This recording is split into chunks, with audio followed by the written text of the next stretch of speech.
Hare Krishna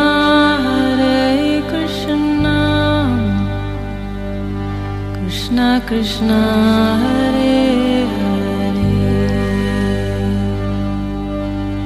Hare Hare Rama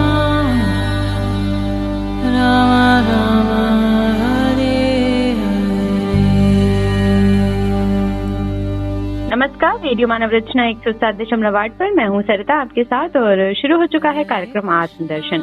श्रोताओं, जैसे कि आप सब जानते हैं, इस कार्यक्रम में हम बात करते हैं बहुत सारे आध्यात्मिक प्रसंगों के बारे में, कथाओं के बारे में, और हमेशा की तरह स्टूडियो में मौजूद हैं रागलेखा दासी जी, चरणाश्रित युगाचार्य श्रीमद भक्ति वेदांत नारायण गोस्वामी जी की शिष्या।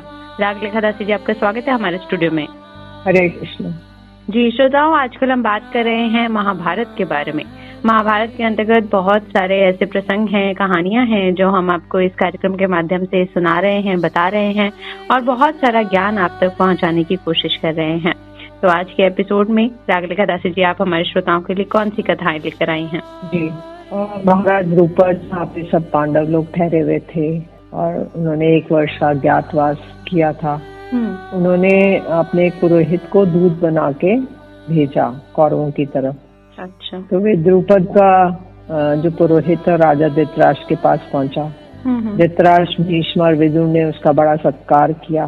धृतराष्ट्र और पांडु दोनों एक ही पिता के पुत्र हैं। कहने लगे, राजा, अतः पिता के धन पर दोनों का समान अधिकार है, परंतु धृतराष्ट्र के पुत्रों को तो उसका पैतृक धन प्राप्त हुआ और पांडु के पुत्रों को नहीं मिला। इसका क्या कारण है?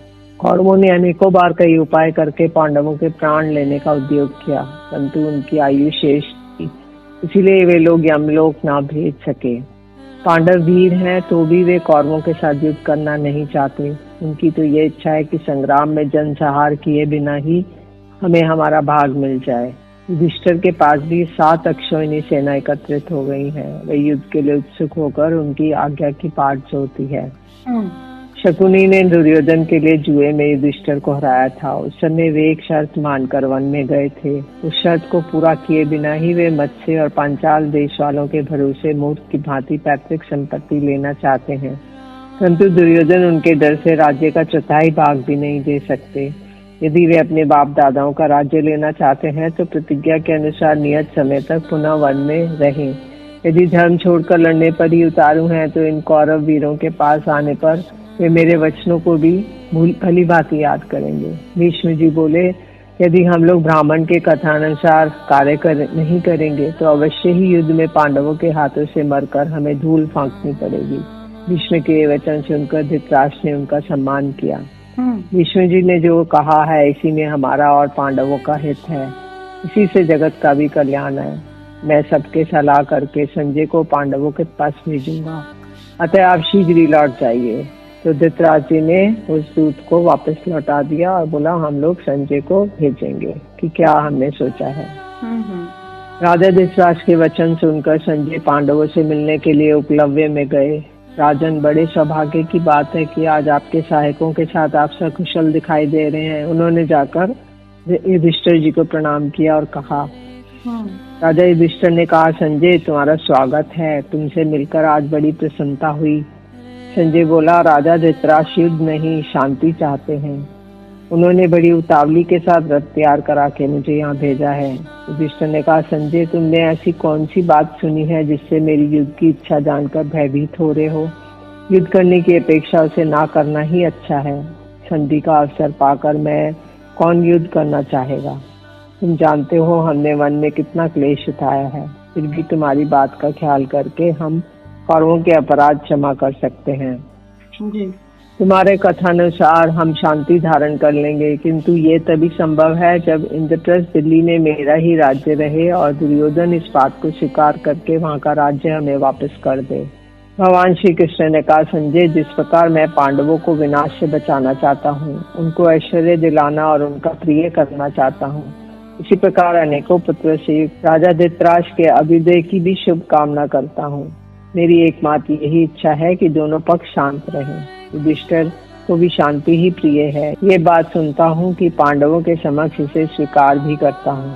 पांडवों का जो राज्य भाग धर्म के अनुसार उन्हें प्राप्त होना चाहिए उसे धृतराष्ट्र सहसा हड़प लेना चाहते हैं। उसके पुत्र समस्त कौरव भी उसका साथ ही दे रहे हैं। कोई भी प्राचीन राजधर्म की ओर दृष्टि नहीं डालता। लुटेरा छिपे रहकर धन चुरा ले जाए और सामने आकर बलपूर्वक डाका डाले, दोनों ही दशा में वह निंदा का पात्र है। संजय, तुम ही बताओ, दुर्योधन और उन चोर डाकुओं में क्या अंतर है? दुर्योधन तो क्रोध के वशीभूत हो रहा है। उसने जो छल से राज्य का अपहरण किया है, उसे लोभ के कारण धर्म मानता है और राज्य को हथियाना चाहता है। तो भी उस बिगड़े हुए कार्य को बनाने के लिए मैं स्वयं हस्तिनापुर चलना चाहता हूँ। पांडव धृतराष्ट्र की सेवा के लिए भी तैयार हैं और युद्ध के लिए भी। अब राजा को जो अच्छा लगे उसे स्वीकार करे। पांडव धर्म का आचरण करने वाले हैं। यद्यपि ये शक्तिशाली योद्धा हैं, तो भी संधि करने को उद्यत है। तुम ये सब बातें धृतराष्ट्र को अच्छी तरह समझा देना। उसके बाद राजा युधिष्ठिर की आज्ञा लेकर संजय वहां से चल दिए।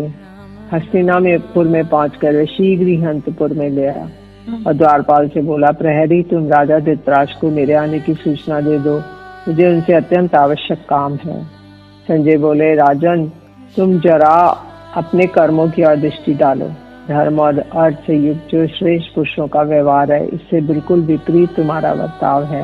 इसके कारण इस लोक में भी तुम्हारी खूब निंदा हो चुकी है। अब पाप पर लोक को भी तुम्हारा पेड़ नहीं छोड़ेगा। तुम अपने पुत्र के वश में होकर पांडवों के बिना ही सारा राज्य अपने अधीन कर लेना चाहते हो।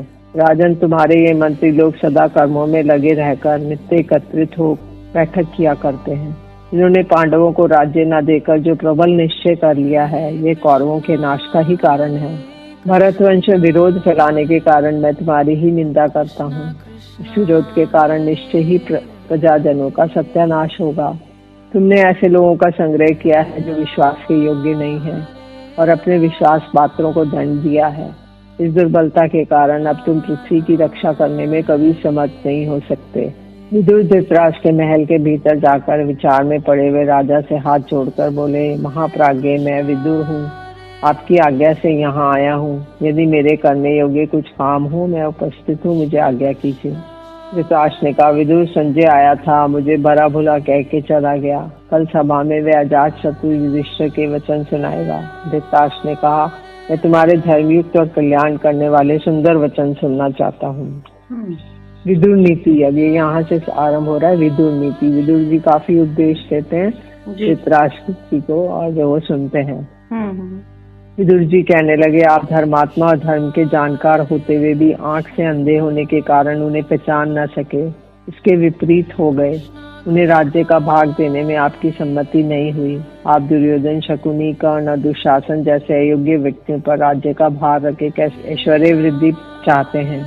पांडवों किसी बुद्धि रखने वाले मनुष्य दुर्लभ वस्तु की कामना नहीं करते, कोई भी वस्तु के विषय में शोक करना नहीं चाहते और विपत्ति में पड़कर घबराते नहीं। जो अपने द्वारा भरण पोषण के योग्य व्यक्तियों को बांटे बिना अकेले ही उत्तम भोजन करता है, अच्छा वस्त्र पहनता है, उससे बढ़कर क्रूर कौन होगा। मनुष्य अकेले पाप करता है, बहुत से लोग उससे मौज उड़ाते हैं। मौज उड़ाने वाले तो छूट जाते हैं, पर उसका कर्ता ही दोष का भागी होता है। राजन, जैसे समुद्र के पार जाने के लिए नाव ही एकमात्र साधन होती है, उसी प्रकार स्वर्ग के लिए सत्य ही एकमात्र सोपान है, दूसरा नहीं। क्षमा ही असमर्थ मनुष्य का गुण और समर्थों का भूषण है। जिसके हाथ में शांति रूपी तलवार है, उसका दुष्ट पुरुष क्या कर लेंगे। एकमात्र क्षमा ही शांति का सर्वश्रेष्ठ उपाय है। विदुर उनको सारी अच्छी अच्छी शिक्षाएं दे रहे हैं। तो विदुर नीति के नाम से जाना जाता है, जो महाभारत में कई अध्यायों में बताई गई है। हम कुछ प्रधान उनकी बातों को स्मरण कर रहे हैं। जो निर्धन होके भी बहुमूल्य वस्तु की इच्छा रखता है, असमर्थ होके भी क्रोध करता है, ये दोनों ही अपने शरीर को सुखा देने वाले कांटों के समान हैं। अकर्मण्य गृहस्थ और प्रपंच में लगा हुआ सन्यासी, राजन, ये दो प्रकार के पुरुष स्वर्ग के भी ऊपर स्थान पाते हैं। जो धनी होकर भी दान न दे, दरिद्र होने पर भी कष्ट सहन न कर सके, इन दोनों प्रकार के मनुष्यों को गले में पत्थर बांधकर पानी में डुबा देना चाहिए। भक्त सेवक मैं आपका ही हूँ, ऐसा कहने वाला इस प्रकार के शरणागत मनुष्य को संकट पड़ने पर भी नहीं छोड़ता। थोड़ी बुद्धि वाले, दीर्घ सूत्री, जल्दबाजी, स्तुति करने वाले लोगों के साथ गुप्त सलाह नहीं करनी चाहिए। आपके घर में 4 प्रकार के मनुष्य को सदा रखना चाहिए। अपने कुटुंब का बूढ़ा, संकट में पड़ा हुआ उच्च कुल का मनुष्य, धनहीन मित्र और बिना संतान की बहन। पिता, माता, अग्नि, आत्मा, गुरु, मनुष्य को इन 5 अग्नियों की बड़े यत्न से सेवा करनी चाहिए। देवता, पितर, मनुष्य, सन्यासी, अतिथि, इन 5 की पूजा करने वाला मनुष्य शुद्ध यश प्राप्त करता है। उन्नति चाहने वाले पुरुषों को नींद, ऊंघना, डर, क्रोध, आलस्य, जीव, सुस्तता, जल्दी हो जाने वाले कामों में अधिक देर लगाने की आदत, इन 6 दुर्गुणों को त्याग देना चाहिए। 6 प्रकार के मनुष्य 6 प्रकार के लोगों से अपनी जीविका चलाते हैं। साथ में की उपलब्धि नहीं होती। चोर असावधान पुरुष से, तो चोरी जो करता है वो कोई असावधानी हो गए तभी वो उसके घर में घुसेगा। वैध रोगी से ही खर्चा चलाता है। मतवाली स्त्रियां कामियों से, तो जो वैश्य स्त्रियां होती हैं वो लोग कामी पुरुषों से अपना खर्चा चलाती हैं। पुरोहित यजमानों से, राजा झगड़ने वालों से, जो झगड़ा करते हैं राजा उनसे कर ले लेते हैं। विद्वान पुरुष मूर्खों से अपनी जीविका चलाते हैं। तो विद्वान पुरुष होते हैं जो मूर्ख होते हैं, उससे उनको मूर्ख बना के जीविका चलाते हैं। क्षण भर भी देख रेख न करने से गौ सेवा, खेती, स्त्री, विद्या, शूद्रों से मेल, ये 6 चीजें नष्ट हो जाती हैं। तो अगर गौ माता की सेवा नहीं करेंगे, तो देख रेख नहीं करेंगे तो नष्ट हो जाएंगी। खेती नहीं करेंगे, स्त्री को नहीं देखेंगे, विद्या को नहीं देखेंगे, शूद्रों से मेल करेंगे तो ये नष्ट हो जाएंगी। ये 6 सदा अपने पूर्व उपकारी का अनादर करते हैं। निरोग रहना, ऋणी ना होना, परदेश में ना रहना, अच्छे लोगों के साथ मेल होना, अपनी वृत्ति से जीविका चलाना और निडर होकर रहना। राजन, ये 6 मनुष्य लोक के सुख हैं। विनाश के मुख में पड़ने वाले मनुष्य के 8 पूर्व चिन्ह हैं। प्रथम तो वह ब्राह्मणों से द्वेष करता है। तो ब्राह्मणों से द्वेष करके, क्योंकि भगवान तो नमो ब्राह्मणे देवाए हैं, तो भगवान ब्राह्मणों का आदर करते हैं। ब्राह्मण से द्वेष करेंगे तो ये विनाश हो जाएगा। फिर उनके विरोध का पात्र बनता है। ब्राह्मणों का धन हड़प लेता है, उनको मारना चाहता है। अगर ब्राह्मण का धन है और तो वैसे ही भगवान के ब्रह्म को जानने के लिए उद्यत हैं, और अगर उनका धन हड़प लेंगे, उनको मार देना चाहते हैं। ब्राह्मणों की निंदा करते हैं, उसमें आनंद आता है। उनकी प्रशंसा सुनना नहीं चाहते, यज्ञ आदि में उन्हें स्मरण नहीं करते। कुछ मांगने पर उनमें दोष निकालने लगते हैं। इन सब दोषों को बुद्धिमान मनुष्य समझे और समझकर त्याग दे।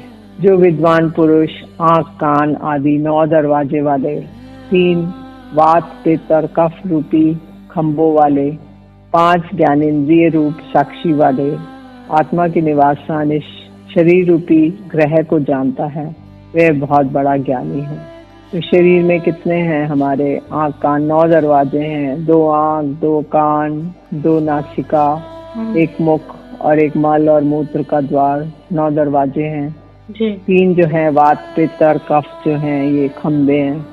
5 जो ज्ञानेंद्रियां हैं, चक्षुकर्ण, नासिका, जीवा और त्वचा, ये सब जिसको जानता है वो बड़ा ज्ञानी है। महाराज विश्वास 10 प्रकार के लोग धर्म को नहीं जानते, उनके नाम सुनो। नशे में मतवाला, असावधान, पागल, थका हुआ, क्रोधी, भूखा, जल्दबाज, लोभी, भयभीत, कामी, ये 10 हैं।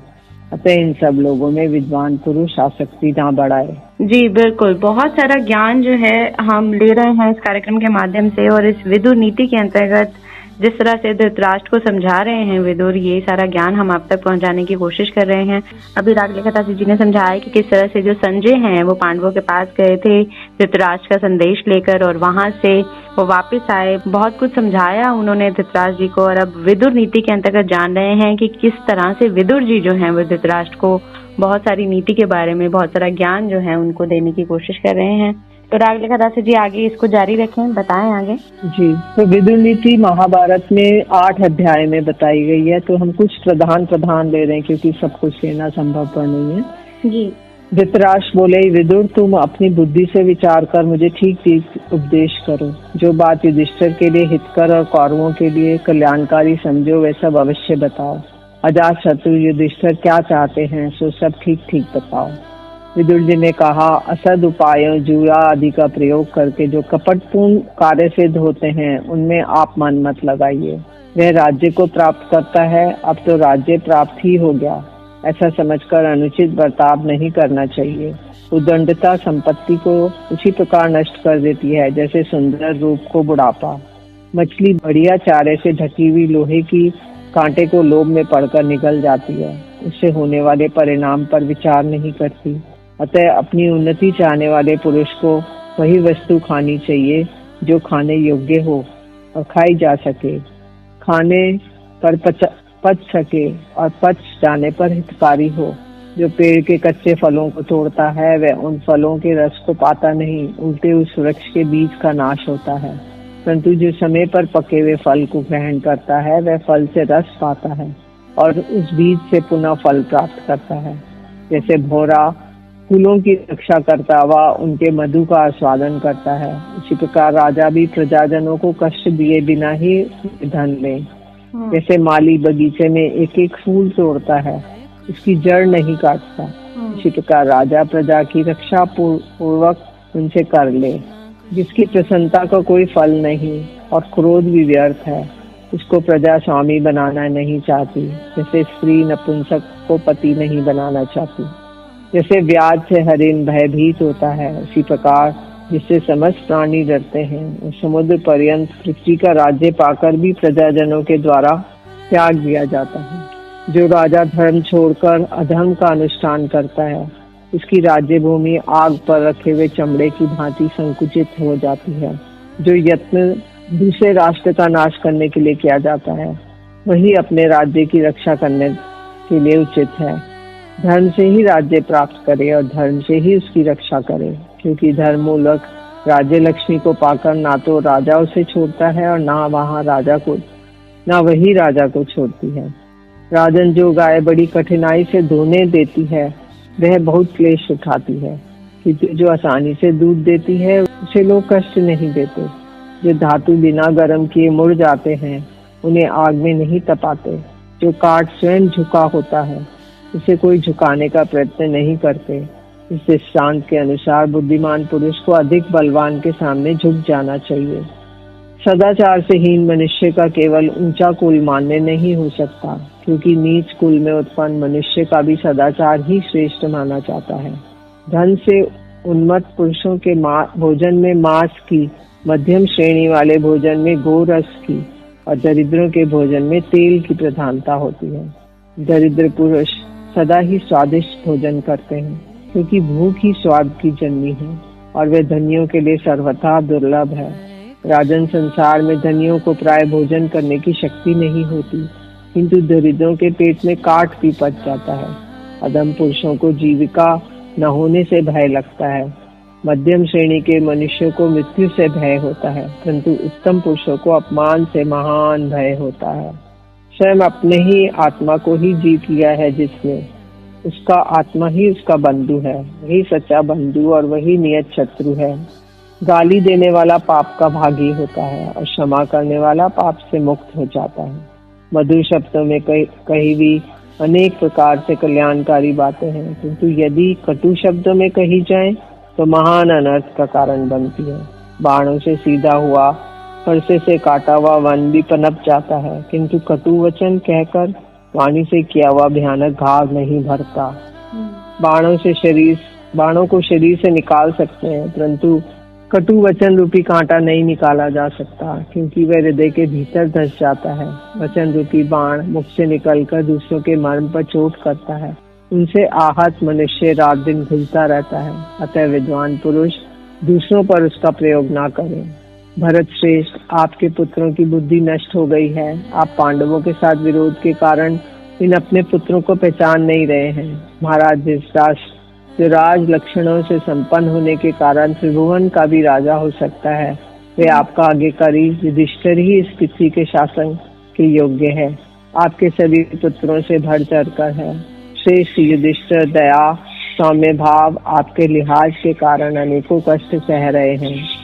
विदुर जी बोले, सब तीर्थों में स्नान, सब प्राणियों के साथ कोमलता का व्यवहार, ये दोनों एक समान हैं। अर्थात कोमलता के बर्ताव से का विशेष महत्व है। आप अपने पुत्र कौरव पांडवों को एक समान कोमलता का बर्ताव कीजिए। ऐसा करने से लोकों में महान सुयश प्राप्त करके मरने के पश्चात आप स्वर्ग लोक में जाएंगे।